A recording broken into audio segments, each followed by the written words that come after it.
So I thought it might be interesting to lay out in a video how I make bias tape with my laminator. Sometimes describe this as laminating bias tape. Obviously, that's not actually what's going on here, since lengths of bias tape covered in plastic would not be all that useful for the purpose that I'm using them for these days, which is to make what I call friends and family masks during the COVID-19 pandemic. But I'm using the laminator effectively as kind of a flat iron. And when I first heard about this, I looked around for videos showing me how to do it and did not find them, which in the YouTube age is kind of astonishing. So I hacked together some tools to make it work for myself and thought I might share those in case that's useful to anyone else. So if you are going to laminate, quote laminate, unquote, and from here on out I'm just going to say laminate and assume that y'all will understand what I'm talking about. If you're going to laminate bias tape, the first thing you need is a laminator. So I have a couple of laminators. The one that I tend to use is my Amazon Basics laminator. This is a 12-inch laminator. I don't think that really matters very much. Bias tape's not real wide, at least the bias tape that we're making for purposes of this video. We're making what will eventually be 1/2-inch bias tape, which starts out as 2-inch wide strips. The laminator is really only effective for taking 2-inch strips and turning them into 1-inch folded strips, but that is a very helpful threshold step when you're making 1/2-inch bias tape, and then you can just iron the rest of the way. So I use this laminator, which is an Amazon Basics 11.5-inch laminator, I think. I'll find it and put a link in the show notes on the video. So then you also need some other things. You need a bias tape maker. I have several.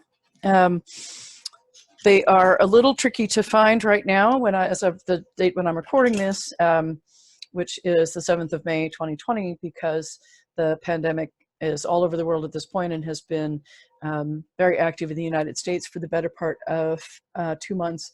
And there's been a lot of mask making going on, and bias tape makers are an important part of that process when, as has been the case, commercial bias tape is running low. So right now I only have one commercial bias tape maker, which is this. These used to be made primarily by Clover, which is a sewing notions company that's been around for quite a while. They are now made all over the place, apparently in China, and you can get them on Amazon for not a ton of money. They usually come in a set of 4 or 5. I will put a link to one of those in the show notes as well, but if you look for bias tape makers on Amazon, you'll find lots of listings. The other two are 3D printed. They were 3D printed for me and my partners who are also making masks. It's a joint effort, a fold-out cat as a whole. They were printed for us by our good friends at Komai's Oh My. I'll put a link to them in the show notes as well. And they function very much the same. I should probably turn them around so you can see that they have essentially the same parts. What's going to happen, and I will show this in the second part of the video, is that what you do is you put fabric into this end, and it comes at this end folded, and then that folded material passes into the laminator and gets pressed flat. The fold gets ironed in. So I usually run at most three bias tape makers at a time. I'm sure there are people out there who are coordinated enough to run more than that simultaneously. Coordination is not one of my character strengths, so I don't try. I try to play to my strengths, not always successfully, but in this particular case, it's very clear to me that doing more than 3 of these is going to make me crazier than I am, so I don't do it. So you need these, at least one. And if you're going to have only one, I do recommend that you start with a commercial one. They are slightly easier to use. There are loads of, I'm told there are loads of patterns out there for the 3D printed ones. There's about to be a cat walking through the frame. Please do not be distracted by him. He will go away soon. Emmett, you need to leave. Go on, meow meow. Okay, so this is exactly what I didn't want to have happen. So we'll try and edit that out a little bit later.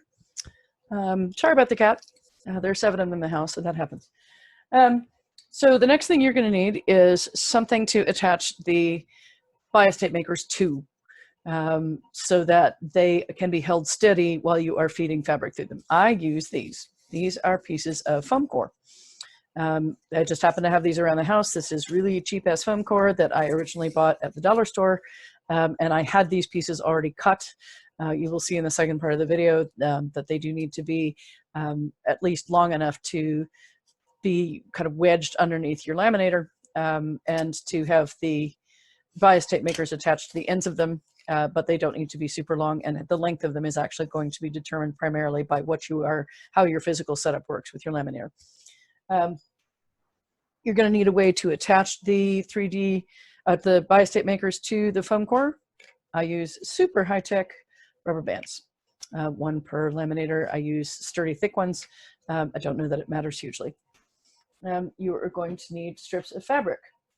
I have a whole bunch of these, courtesy of my partners who cut me some long strips. You can use short strips. You can use really any length of strip that you want. We started out by making the bias tape strips about the length that we needed for the masks that we were making. And then I asked for some longer strips because, as you'll see in the second part of the video, you're going to be doing a lot of successive feeding of strips into the bias tape makers. And it is easier to do that if the strips are longer. You're not doing it quite as quickly. And when you're running multiple bias tape makers at the same time, that matters. So these are long strips. And then once they're pressed together, you just cut them to the length that you need them. We've been doing ours in neutral colors. That is obviously not required. You can make bias tape out of any fabric that will pass through the bias tape maker.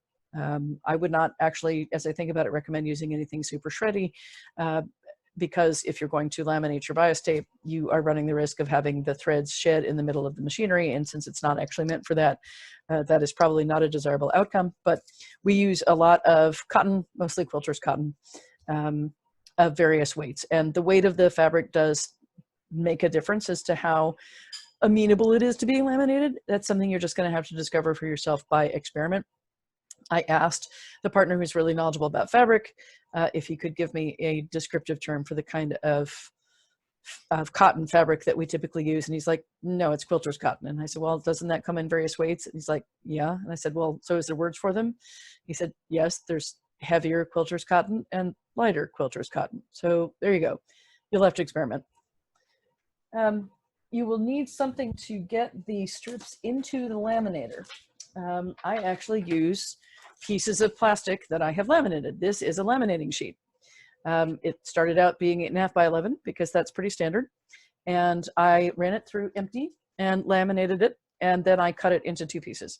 And the purpose for this will become clear. Essentially, this is the leader for your bias tape to get the fabric into the laminator. The rollers in the laminator have to pick up something in order to draw the fabric in, and they are unlikely to want to draw the fabric in by itself because it's soft and flexible, whereas this stuff, the laminator will be used to pulling in. So if you don't have something like this, you might be able to use, I was going to say you might be able to use a sheet protector, but that's probably a mistake. Then again, if you have a laminator, you have laminating sheets. So I bought cheap ones for this purpose. You can see that there's a significant flaw in this one. When I laminated it, I don't care because I'm going to use it as a leader for the strips. The last thing that you really need, of course, I got mine out and I can't find it. Oh, there we go. You need an awl. So this is an awl that a friend of mine, my friend Jay Doro, made. It is actually a 2-handled tool. One end is an awl. The other end is a seam ripper. I do not, by the way, recommend using it with either of these exposed when you're using the other end. Don't ask me how I know. It will make the baby Q cry. So you're going to need the awl because the awl end is going to be what you're going to use to require the fabric to feed itself into the bias tape makers as you are feeding successive strips in, which will make much more sense when you see how the process works. It does not obviously have to be a beautiful blue and purple awl like this one. It can be whatever you have. In a pinch, you could use a skewer with a point on it, a bamboo kitchen skewer. I suppose in a pinch, you could use a pencil. I haven't tried that. But if you have an awl, I recommend that you use that. So those are the pieces that you're going to need for the process. You're also going to need, obviously, a surface on which to put the laminator and everything else. When I start the second part of the video, I will show you what my setup looks like. And I'll also show you how the process works, and then you can give it a shot. Hopefully that is useful to you. If you are watching this because you want to give it a shot, go off and gather your tools and your equipment and whatnot, and come back for the second half.